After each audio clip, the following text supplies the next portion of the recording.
السلام علیکم ورحمۃ اللہ وبرکاتہ۔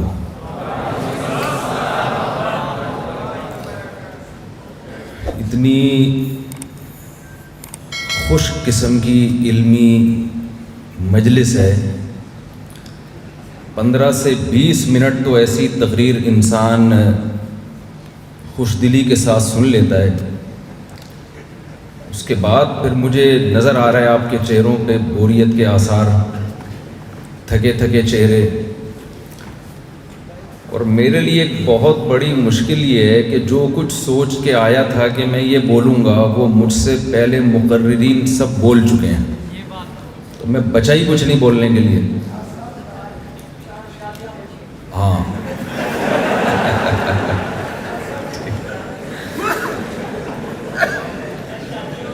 یہ جو ابھی فرما رہے تھے ڈاکٹر اسرار رحمہ اللہ تعالیٰ کے بیٹے، میرے تعارف کے وقت کے مفتی صاحب کی بڑی قربانی ہے کہ تشریف لائے ہیں، یہ واقعی بہت بڑی قربانی ہے۔ 4 سے اجازت لے کے آیا ہوں۔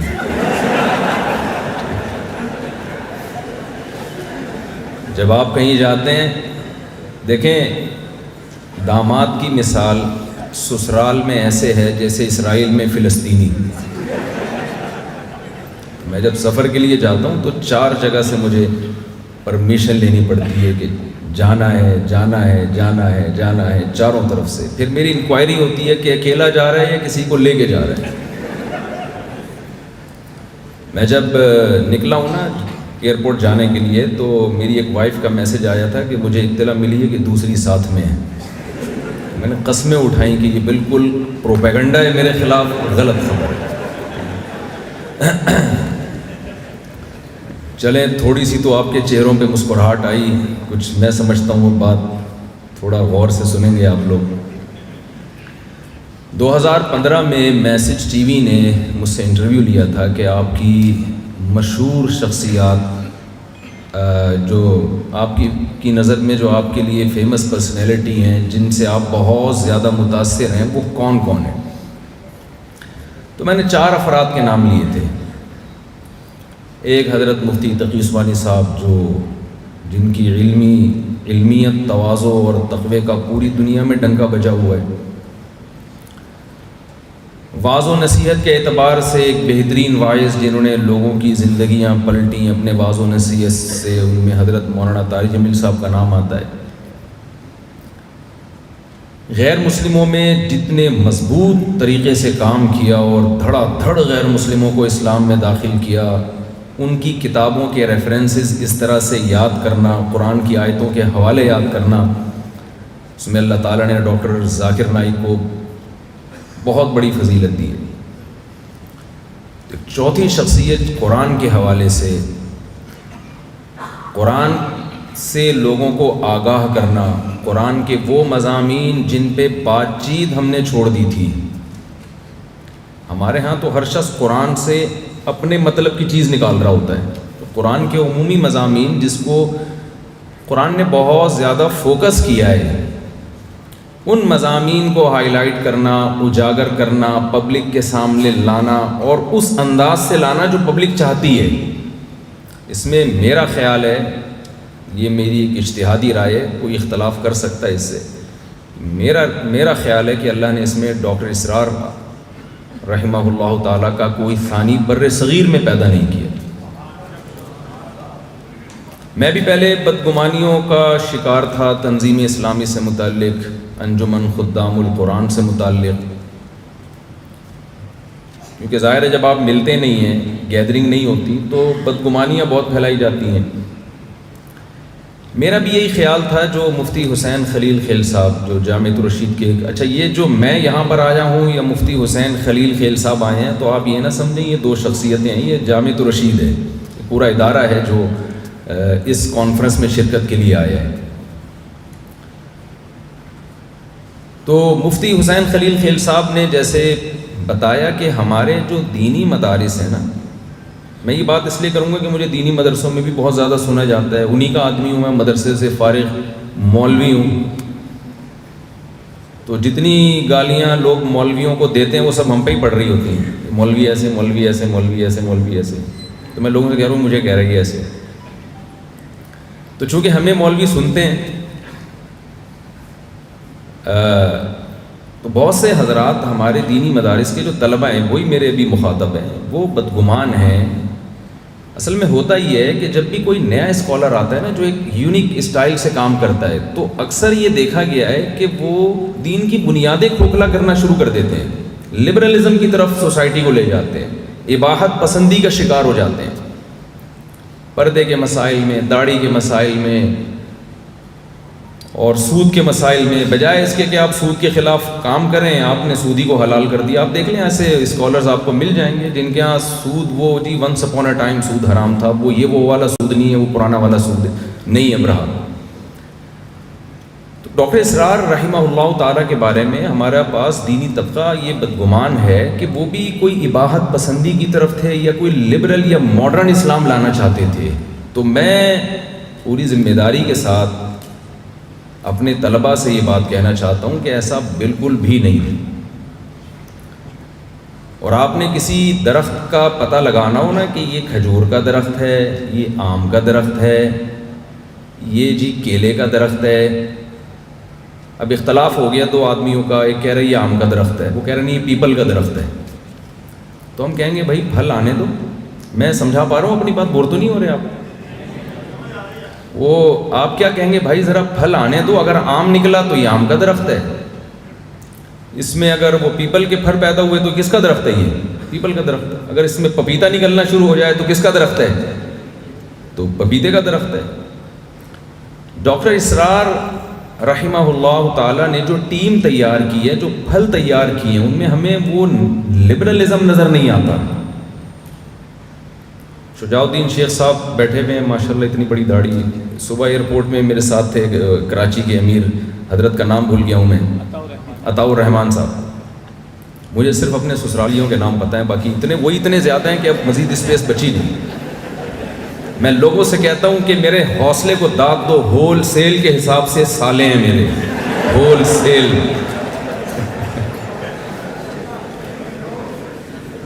تو ایک آدھ سالہ ٹینشن کے لیے کافی ہوتا ہے کہ نہیں ہوتا؟ میرے ہول سیل کے حساب سے سالے ہیں۔ تو آپ پھر بھی دیکھو میں لاہور آ گیا۔ تو حضرت سے بات ہو رہی تھی تو ماشاءاللہ ان کی ایکٹیویٹیز دیکھی ہم نے، داڑھی دیکھیں ماشاءاللہ۔ آج کل تو نئے دیکھیں، میں کوئی جو داڑھی جس کی نہیں ہے اس کو برا نہیں کہہ رہا میں، لیکن آپ داڑھی کا ہی انکار کرنا شروع کر دیں، ماڈرن اسلام ایسا ایک تصور پیش کریں، پردے کا ہی انکار کرنا شروع کر دیں، یا پردے کے احکام میں اتنی تبدیلیاں کہ وہ پردہ اور ہونا نہ ہونا برابر ہو گیا۔ تو علماء نے چونکہ دیکھا کہ جو بھی کوئی نئے اسکالرز آتے ہیں ایک الگ اسٹائل سے کام کرتے ہیں، تو پھر وہ لبرلزم کی طرف اور اہل مغرب کو خوش کرنے کی کوشش میں لگ جاتے ہیں۔ یہاں ان کی تقریریں کچھ اور ہوتی ہیں، وہاں جا کے کچھ اور، کسی نے جہاد کا انکار کر دیا۔ ڈاکٹر اسرار احمد رحمہ اللہ تعالی، ان کا پھل جب آپ دیکھیں گے، جو افراد تیار کیے ہیں تنظیم اسلامی نے یا انجمن خدام الاسلام نے، خواتین میں جس طرح سے پردے کو پروموٹ کیا ہے، میں تو ان سے کہہ رہا تھا کہ میں نے جب یہاں پردہ دیکھا، میں شجاع الدین شیخ صاحب کے یہاں وہاں گیا کراچی میں، تو میں نے کہا بھائی تھوڑا ہلکا ہاتھ رکھیں، تھوڑا سا ماڈرن خواتین کے لیے بھی کوئی اسپیس رکھیں، کہ یعنی ماشاءاللہ بہترین ماحول نظر آیا۔ تو یہ میرا میسیج ہے دینی مدارس کے طلباء کے لیے۔ ہمارے طلباء کو یہ بھی اشکال ہوتا ہے کہ شاید کوئی نیا فقہی مذہب نکال رہے ہیں، کوئی پانچواں یا چھٹا، کیونکہ یہ بھی ایک نئے جو اسکالرز آتے ہیں نا، لیبل یہ لگاتے ہیں کہ ہم فرقہ واریت کو ختم کر رہے ہیں، لیکن در حقیقت وہ ایک نیا فرقہ پیدا کر رہے ہوتے ہیں۔ یہ ایک بڑا مسئلہ ہے کہ جب بھی کوئی نیا آ رہا ہے نا، کوئی ایک نیا فرقہ ایجاد ہوا تھا 1980 میں نام نہیں لوں گا تاکہ ہمارا یہ ٹاپک، یہ جو ہماری مجلس ہے، یہ کسی کوئی اختلاف اور اس کی طرف نہ جائے۔ تو آئے اور کہنے لگے کہ یہ اتنے سارے فرقے بنے ہوئے ہیں، کیا دیوبندی، بریلوی، اہل حدیث، حنفی، شافعی، مالکی، یہ سب ختم کرو یار، ایک آ جاؤ قرآن حدیث۔ ہم نے بٹھایا ان کو، چائے وائے پلائی، تو ہم نے کہا یہ جو آپ نئی چیز مارکیٹ میں لائے ہو، تو اس کا نام کیا؟ انہوں نے نام بھی بتا دیا۔ میں نے کہا یہ تو 4 5 6 تو 7واں بھی ہو گیا، تو ختم تو نہیں ہوا نا، یہ کیا ہو گیا؟ یہ تو 7واں آپ نے پیدا کر لیا، اس سے ختم تھوڑی ہوگا. ختم اس طرح سے ہوگا جو یہ مجلس ہے اس میں ہر مکتبہ فکر کے لوگ ہیں اور اسلام کی بنیاد پہ سب کیا ہو جائیں، متفق ہو جائیں. اس طرح سے تو چیزیں ختم ہوں گی. میں دینی مدرسوں سے تعلق رکھتا ہوں، میں یہاں پر آیا ہوں، میں آپ کو پروموٹ کروں. میں نے شجاع الدین شیخ صاحب کا انٹرویو اپنے چینل سے صرف اس لیے نشر کیا تھا پوری ذمہ داری کے ساتھ تاکہ نوجوان ان کے ہاتھ پہ بیعت ہوں. مجھے پتا تھا جو کام یہ کر رہے ہیں شاید اس اسٹائل میں نہیں کر سکتا وہ کام. اسی وجہ سے میں نے ان کا وہ دعوت نامہ اور ان کا بیعت نامہ وہ بھی شائع کیا. ہم ایک دوسرے کے معاون اور مددگار بنیں، نہ کہ ہم ایک دوسرے کی ٹانگیں کھینچنا شروع کر دیں. لیکن ہم اتنے براڈ مائنڈڈ بھی نہ ہو جائیں کہ سب کچھ ہی ہضم ہو. کچھ اسلام کی کچھ بیسکس ہیں، ان پہ ہم نے کسی قیمت پہ کمپرومائز نہیں کرنا. وہ بیسکس کیا ہیں؟ میں اس کی ڈیٹیل میں جاؤں گا، بات لمبی ہو جائے گی. وہ بیسکس یہ ہیں کہ جب ہم کسی غیر مسلم کو مسلمان کرتے ہیں تو کون سے عقائد اس کی زبان سے کہلواتے ہیں؟ اس میں کیا وحدت الوجود آتا ہے؟ بھائی ایک ہندو آیا کسی مولوی صاحب کے ہاتھ پہ مسلمان ہونے کے لیے، میرے پاس آیا فرض کریں، میں اس سے کیا کہلواؤں گا؟ بھائی سب سے پہلے میں کہلواؤں گا، کہو بھائی میں گواہی دیتا ہوں اللہ کے سوا کوئی عبادت کے لائق نہیں ہے.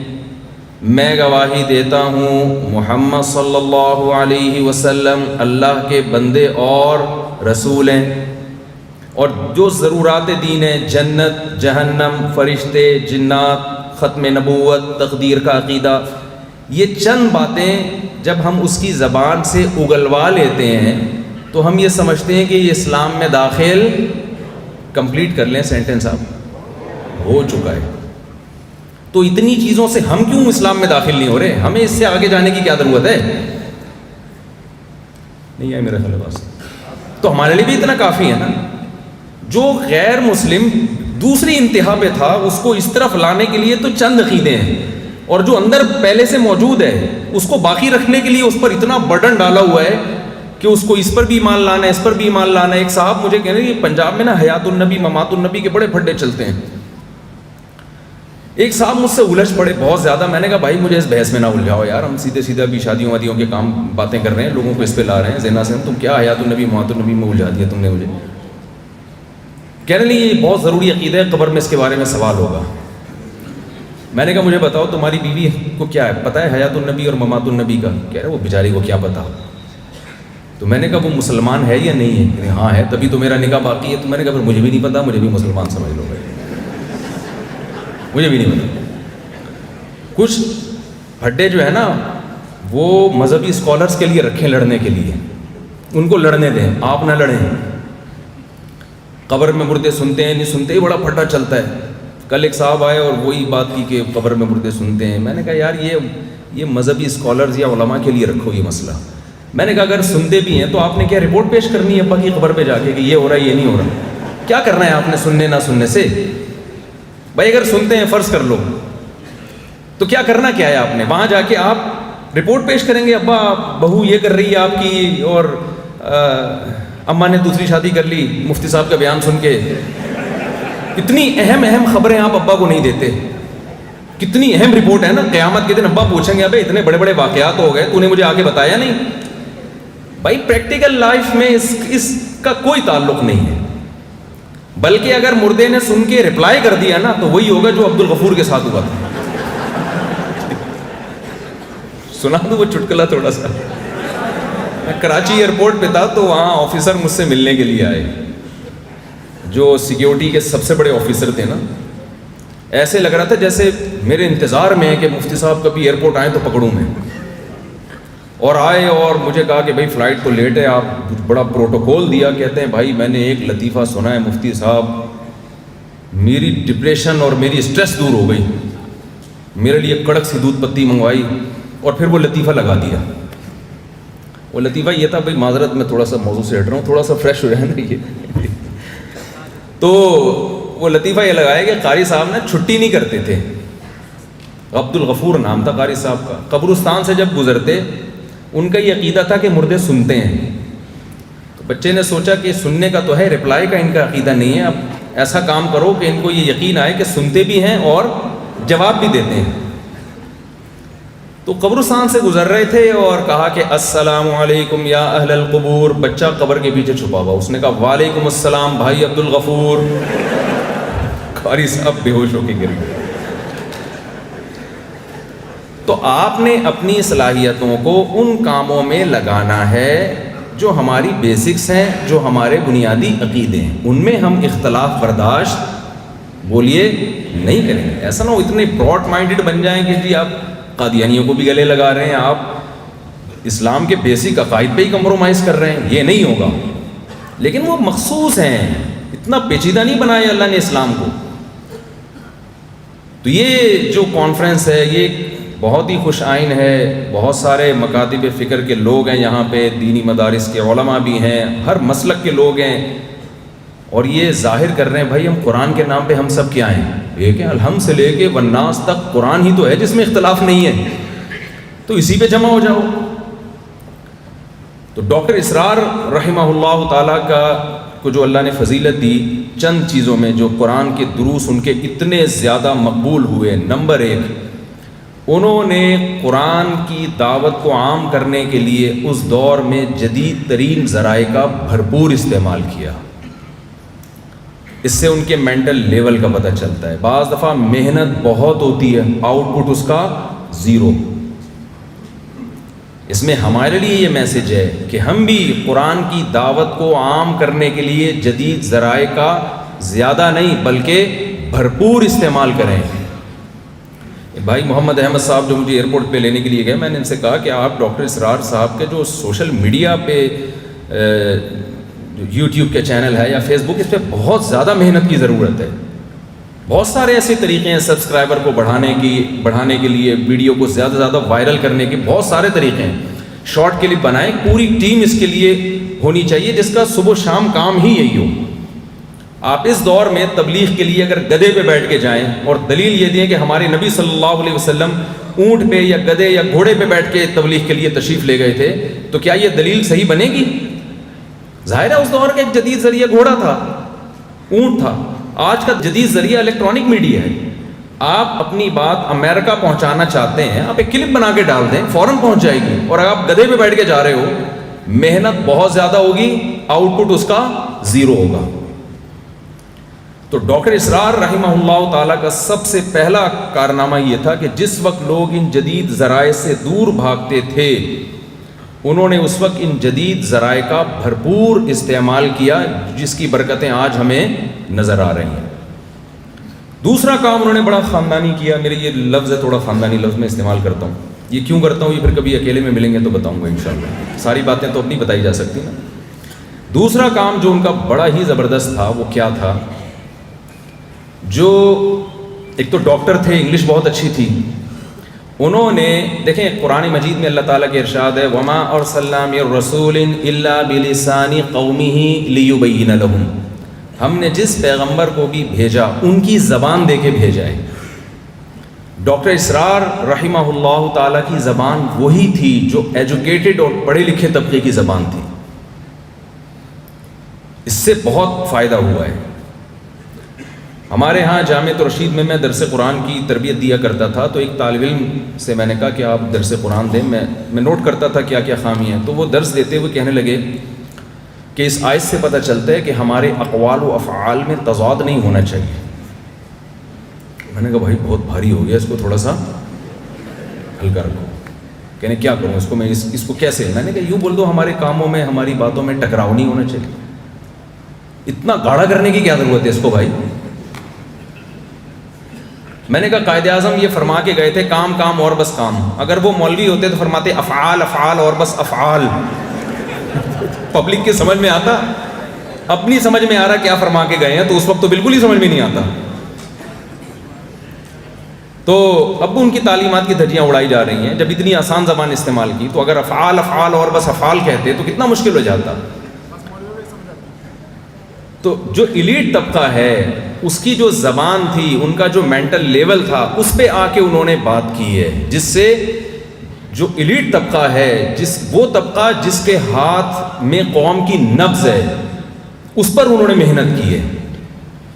ایک پڑھے لکھے طبقے کو دین کی طرف لے کر آئے ہیں. موسیٰ علیہ السلام کو اللہ تعالیٰ نے ڈائریکٹ فرعون کی طرف بھیجا، عام لوگوں کی طرف نہیں بھیجا، کیونکہ وہ طبقہ جس کے ہاتھ میں قوم کی نبض ہوتی ہے وہ ٹھیک ہو جائے تو نیچے کا طبقہ آٹومیٹیکلی ٹھیک ہو جاتا ہے.